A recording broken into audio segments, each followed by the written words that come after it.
Hey, my name is Brent here on Cloudy with the Chance of Meeples, and today we're taking a look at the 2 to 4 player game from Floodgate Games, a game in which you're dice drafting and window crafting. We're taking a look at Sagrada.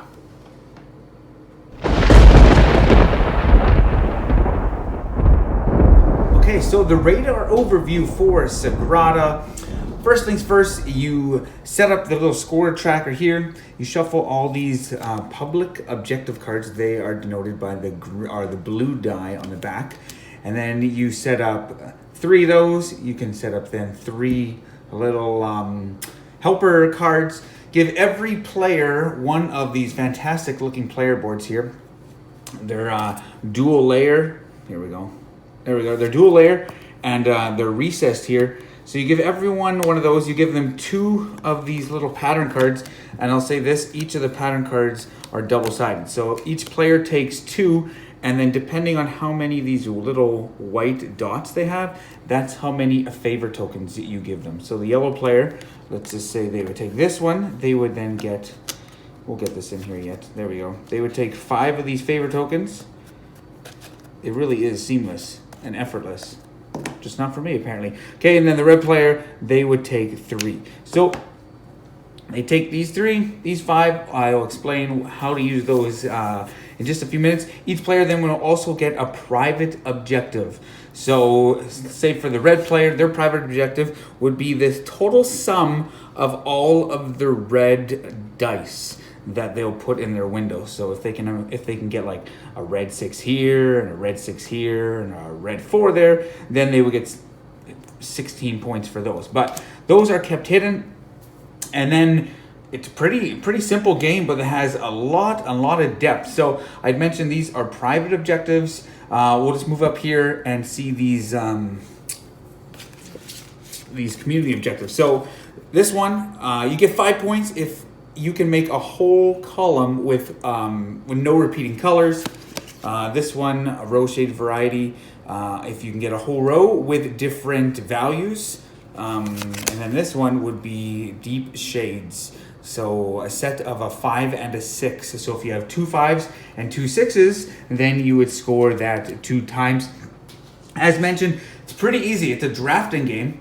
So you start with a star player, and then you take 2 times the amount of people plus 1 for dice. And you got this nice little Sagrada dice bag with all these fantastic looking dice, little translucent dice. They look great. Anyway, so in a 2-player game, then you take 5 dice. So you take 5 dice, look at that. 5, that starting player would then roll them. Let's see if I can roll them without them going everywhere.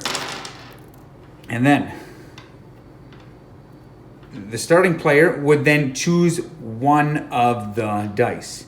Okay, so how do you go about doing this? Let's say yellow started. So the first die you place has to be around the outside of your little grid there. And then every die after that has to be touching it either beside or diagonally.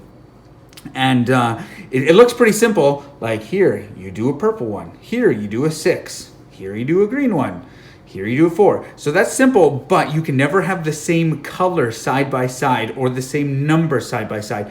They can go diagonally side by side or diagonally, but they can't be adjacent. So let's say the yellow player goes first and they take this green 6 and they put it there.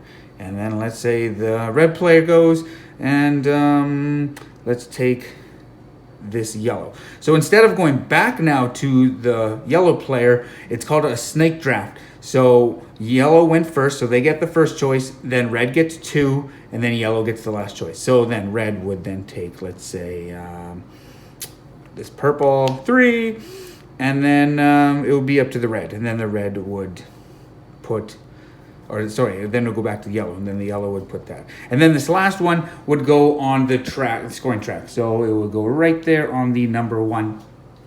And then you start the next round. And then you just go around, and it looks really simple. And you're just trying to fill in your little grid, trying to gain these public objectives, and then of course as your small one, your private objective. So sometimes later in the game, you kind of get messed up and you're like, man, I really need a certain number, a certain color. And that's kind of where these little, these tools come in. So each game you do a different one. So let's take a look at this one, this lens crafter. So after drafting, you can swap the drafted die with the die from the round track. So let's just say further along in the game, yellow took this this red 3, and they really wanted that that purple 2. So at that point, they could use, if they're the first person to use a tool, they would put 1 favor token on there, and then they would swap like that, and then they could take this and put it on their board, right like that. Say red wanted to do it on their turn, they would have to then pay 2 favor tokens. So then you'll ask, well, yellow has 4 left and red only has 1. Well, that's because the way that these different pattern cards are set up, they're set up with different varying different difficulty levels. There we are. Different difficulty levels. So the higher the board is, the more favor tokens you have. So you just keep going around until you finish the 10 rounds. If you can never use a die, then it just gets discarded to the round tracker. And then at the end of the game, you just score up your points. You get -1 for each empty spot in your window frame, in your pattern. And then you get 1 point for each leftover favor marker you have. So that is how you play Sagrada.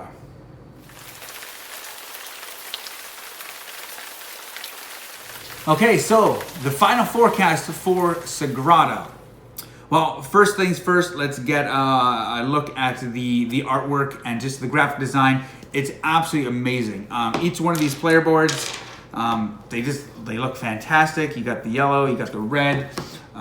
Here we go. You got green and blue.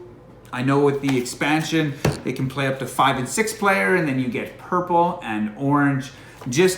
They just look absolutely amazing. Really, really chunky player boards. I love the whole recessed aspect of it. So when you put your dice in there, you don't have to really worry about them being knocked over because they sit in these little grooves. So just amazing. Quality is top notch from Floodgate Games on this one.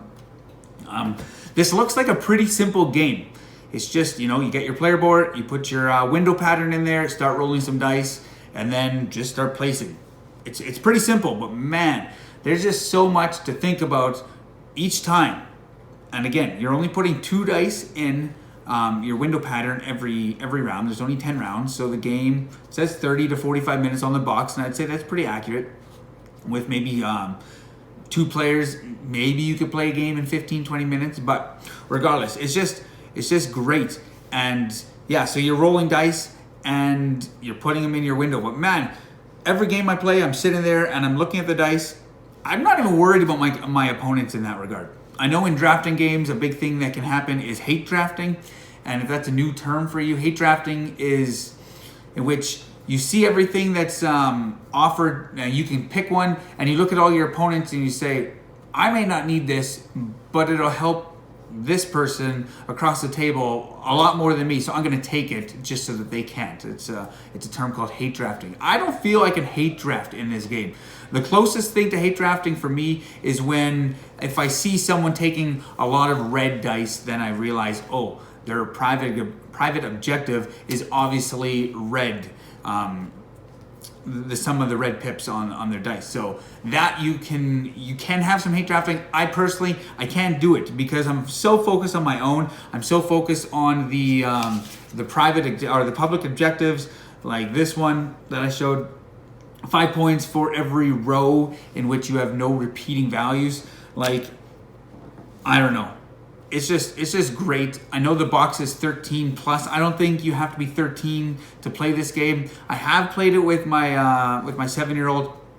It is a challenge for him. I will say that. It is a challenge, and I kind of walk through it with him and show him how to think ahead, because let's say, for example, you have this card and you need a 5 here. Well, you don't want to put a 5 in any of the ones up or down or left, right, orthogonally to that one. So you have to kind of plan for that.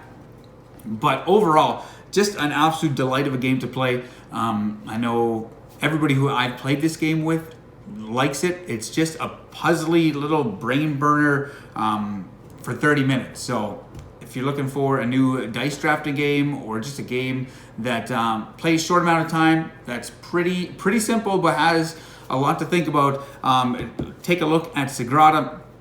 Putting it on the probability scale for the Chance of Meeples, I'm giving this one like an 80% Chance of Meeples because I really do enjoy this game. I like drafting games.